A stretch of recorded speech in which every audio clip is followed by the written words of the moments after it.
Here are 5 things that I've learned in my 5 years in the spider web called the entrepreneurship. There are definitely highs, there are lows, but all in all, I'm so happy to be here, and I'm just very glad that I'm able to do what I'm doing. Hands down, if I'm going to go back in time and be able to choose what path I'm going to take, I still choose this over and over again.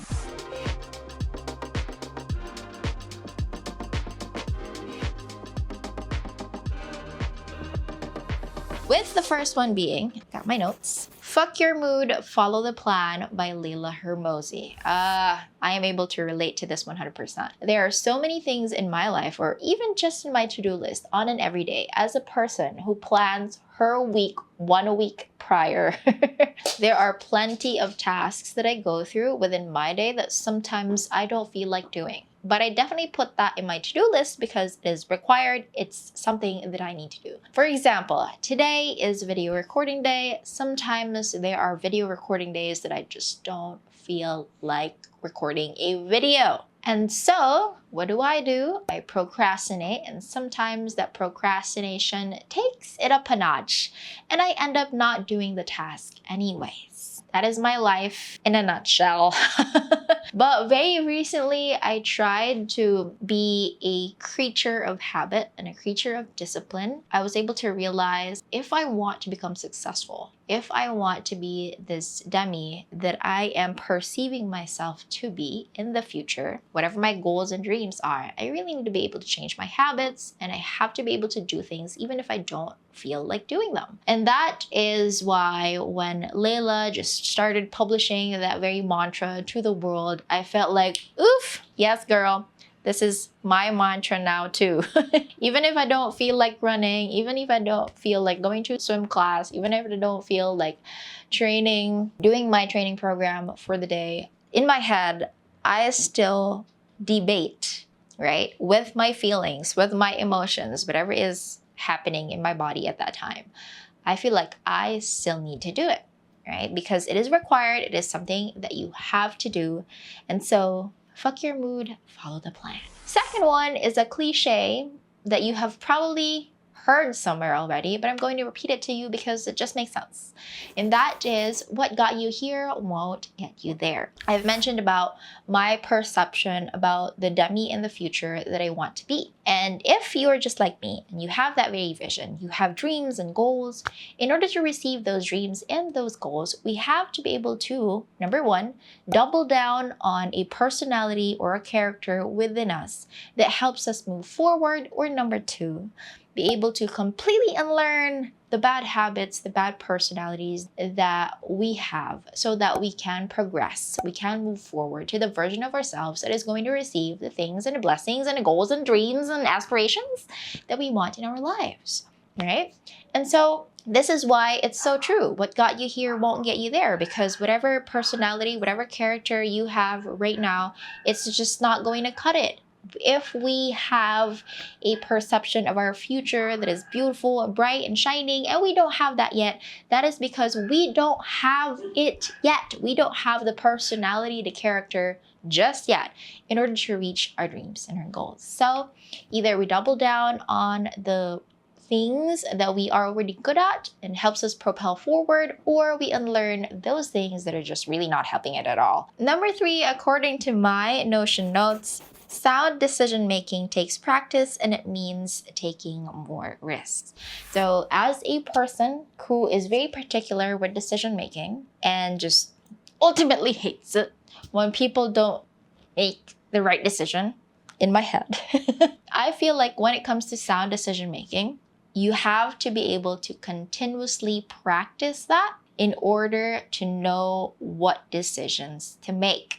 So what does that look like? That means that there will be decisions in your life that you're going to regret, but at the same time, it will teach you to become more accountable to it. Whatever mistakes you're going to come across upon choosing that very decision, you're going to own up to it and actually do something about it, rather than lurk in the corner and just regret all your life, not do anything because, oh my God, I've made a wrong decision. If you're just going to continuously ruminate in your thoughts and in your feelings, and you're just not going to do about it, well, you're really not going to progress forward. So that is something that I have learned when I left my mother's house when I was 20.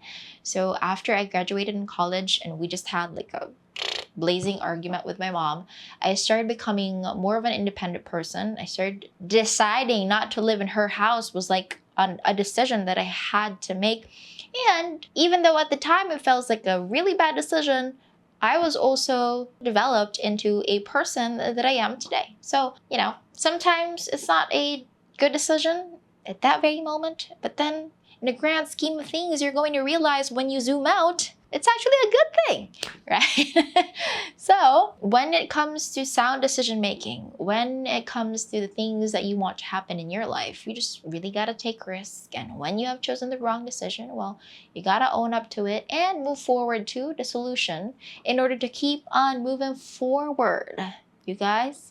Next one is quality versus quantity when it comes to relationships, most especially friendships. So I don't really have a lot of friends, but when it comes to me having bad days, I can definitely call my friends. Like, my friends are going and is very willing to take a bullet for me. And that's how I am able to say that they are my friends. I don't really have a lot. Like, you could really count my friends by hand. I literally have just less than 10 friends. But if I am homeless for a day, they are willing to take me in. That's why I keep on showing up on my relationships with my friends. With my husband, of course, there's only one husband throughout your lifetime, unless you are in abroad where you can actually, get divorced. But here in the Philippines, divorce is not yet a law that is passed as I'm recording this video. So there are some things that we argue, but I feel like the quality of the relationship with me and my husband is just really high quality. I can definitely talk to him about the things that I need to talk about. Even if he's not a digital marketer, I tell him about the business stuff and he just gives me solutions because he's smart like that, And at the same time, I don't think that I'll be able to keep up with the highs and lows of entrepreneurship if I did not have quality relationships, most especially not having my husband, who is like my number one supporter, my rock. Just this person is awesome. So if you want to become successful, your relationships is a part of it. You would really need a support system. That's something that I have realized over the years, is that I can really count on my friends. I hope that it's the same thing for you. If not, then of course you have every option to delete these friends that are just not worth your energy, okay? And I've been in that situation too before, where the relationship, we tried to make this friendship work, but turns out it's really not a compatible friendship. We could have a sound conversation, but I also felt like at the same time, it just takes up a lot of my energy to be with her presence, because we just have very different things that we like. So there. So anyway, you don't need to have a lot of friends. You just only need a few. You need very few support systems in order to back you up. You don't really need a lot. Promise. Last one, if you are building wealth, build your health. Crazy that I'm saying that as a person who neglects her health a lot. Back in the day, I used to neglect my health a lot. I don't drink a lot of water, like just basic things. I'm always dehydrated. I drink a lot of fast food stuff. I'm not drinking alcohol as much, but I used to be with this group of friends that are just drinking every single time we do something, which is crazy. I'm glad I'm not in their flock anymore. But yeah, so that's kind of like the life that I used to live. And when I met my husband, he was very physically active. Like, he was just, ready for, say for example, knock on wood, it's not going to happen in our lives, but if there is any sort of emergency, he knows exactly what to do. Like, he's very resourceful and he's very willing to help the people around him, because his body and mind is prepared for any sort of things that are going to happen. And that was very impressive to me. I felt like if there's going to be an emergency, I'm going to be the first one, bro. I used to be very weak. I can't even run a 1 kilometer before. That's how crazy unfit I was. But then I joined a duathlon by the pressure of my husband. He was like, let's try to do duathlon before we have a baby. And he encouraged me to just be in there. And we got the shortest distance. We registered for the shortest distance. And it was crazy. It was like probably the most painful, one of the most painful experiences that I've ever been. But then after that, I realized like, heck, if that is like the shortest distance there is, and I'm already feeling how much more if there is an emergency that arises and I'm not prepared for it, because mentally my mind has shut down, and then physically I'm also unfit to be able to do things that I'm supposed to do in order to save myself. And so that became my turning point. And then after that, a few weeks after that, there was an emergency where two of my dogs was very scared because they're indoor dogs. They're not used to like going outside. And we went to the vet, and unfortunately, they got released. So we were holding the leash, and because they were so scared, they ran, and then the leash just slipped. Phew! And then two of my dogs are already in the highway. And every single time we try to chase them, they get very scared, so they run further. But good thing that I was already physically active at the time.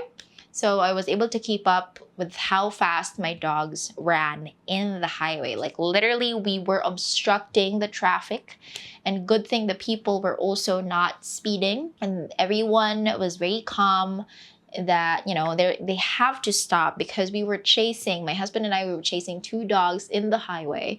So it was crazy. We were able to get them. Of course, they were all safe. But after that incident, I said, oh my God, like that is the thing that I kept on thinking about. That if I was unfit and I was not mentally prepared and I was physically unfit, I don't think that I'd be able to keep up. And all the more that I appreciated it because my husband has to go to the US for a short-term assignment, to which I'm also going to be following. I also realized that, hey, my husband is not here anymore. Like there are some errands that he was the one doing before that I need to be doing now. And so I'm just very happy that I'm physically fit to be able to do the things that I'm supposed to be doing, because it's crazy out there. The world is cruel. And there are definitely things that you also need to do in order to survive. So that's why I started eating well. I have meal plans, like not like super strict meal plans, but I already know what to cook, what to eat. In breakfast, I do like 3 hard-boiled eggs and a glass of milk. And then I don't eat until the rest of the day until I'm very hungry. And then I eat like only nutritious food. So that has been awesome. It has helped also with me becoming stronger in terms of finishing my half marathon events, or if I do have any like fun run events. Very soon next year, I'm doing a triathlon. So I'm training for that as well. And yeah, I just need to be fit. I need to be mentally prepared. I need to be present. So hopefully when you are building your wealth, you don't forget your health, because imagine entrepreneurship is crazy, bro. Like it's not only in the physical world or in becoming a farm mom that you get emergencies, you also have emergencies in becoming an entrepreneur. And I really feel that is part of it. It's inevitable. It's something that's going to happen. So you have to be prepared, mentally prepared and physically fit to be able to battle an entire day of working. Sometimes I also feel like, hey, I need to be working from like 8 a.m. to 8 p.m. But how am I going to go through that if I don't have any energy to fuel me for the entire day? So exercising quite a bit. I do a lot of things in a week. I swim, I bike, I run for the entire week. Sometimes I take a 2 days rest. But yeah, just being able to endure all those things and have the stamina to go through the day, it's just amazing. So when you're building wealth, never miss your health. There you have it, people. Those are the 5 things that I have learned in my 5 years in the industry in this roller coaster ride called the Entrepreneurship. I hope that you have learned a lot. And yeah, I'll be doing more of these videos in the next coming days, and I'll see you in the next one.